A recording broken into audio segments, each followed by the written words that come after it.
J'étais là, dès le premier instant, dans l'adrénaline qui circulait dans les veines de tes parents quand ils faisaient l'amour pour te concevoir. Puis dans le fluide que ta mère pompait dans ton petit cœur, alors que tu n'étais encore qu'un parasite. Je suis arrivée à toi avant que tu puisses parler, avant même que tu puisses comprendre quelque chose de ce que les autres te disaient. J'étais déjà là quand, maladroitement, tu t'essayais à tes premiers pas devant les yeux moqueurs et amusés de tous, lorsque tu étais sans protection et exposé, lorsque tu étais vulnérable et dans le besoin. Je suis apparue dans ta vie en tenant la pensée magique par la main, m'accompagnaient les superstitions et les exhortations, les fétiches et les amulettes, les formules rituelles, les coutumes et la tradition, tes maîtres, tes frères et tes amis. Avant que tu saches que j'existais, j'ai divisé ton âme en un monde de lumière et un autre d'obscurité.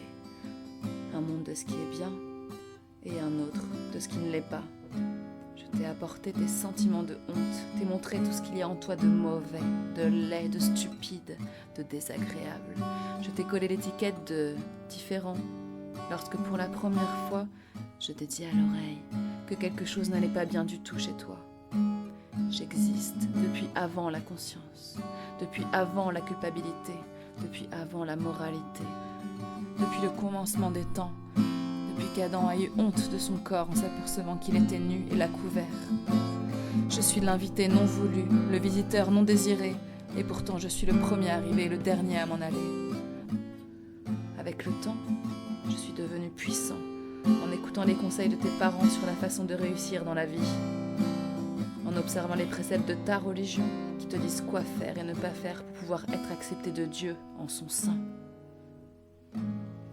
en subissant les plaisanteries cruelles de tes camarades de classe lorsqu'ils se moquaient de tes difficultés, en supportant les humiliations de tes supérieurs, en contemplant ta silhouette dégingandée dans le miroir et en la comparant ensuite à celle des célébrités qu'on voit à la télévision. Et maintenant, enfin, puissant comme je le suis, et du simple fait d'être femme, d'être noire, d'être juive, d'être homosexuelle, d'être orientale, d'être disqualifiée, d'être grand, petit ou gros, je peux te transformer en un tas d'ordures, en déchets, en bouc émissaire, en responsable universel, en un maudit bâtard méprisable. Des générations et des générations d'hommes et de femmes me soutiennent, tu ne peux te libérer de moi. La peine que je cause est à ce point insoutenable que pour me supporter, tu devras me transmettre à tes enfants, afin qu'ils me transmettent aux leurs pendant les siècles des siècles. Pour t'aider, toi et ta descendance, je me déguiserai sous forme de perfectionnisme, de grands idéaux, d'autocritique, de patriotisme, de moralité, de bonne manière, de maîtrise de soi. La peine que je te cause est à ce point intense que tu voudras me nier, et pour cela, tu tenteras de me cacher derrière tes personnages, derrière les drogues, derrière les luttes pour l'argent, derrière tes névroses, derrière ta sexualité débridée. Mais quoi que tu fasses ou que tu ailles, je serai là, toujours là, parce que je voyage avec toi jour et nuit, sans répit, sans limite. Je suis la cause principale de la dépendance, de la possessivité, de l'effort, de l'immoralité, de la peur, de la violence, du crime et de la folie. Je t'ai appris la peur d'être rejeté, et j'ai conditionné ton existence à cette peur.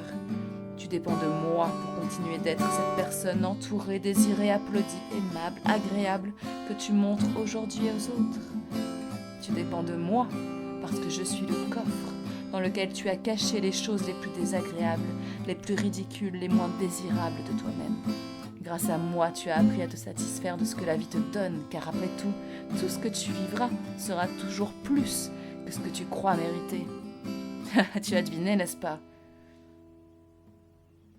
Je suis le sentiment de rejet que tu éprouves envers toi-même.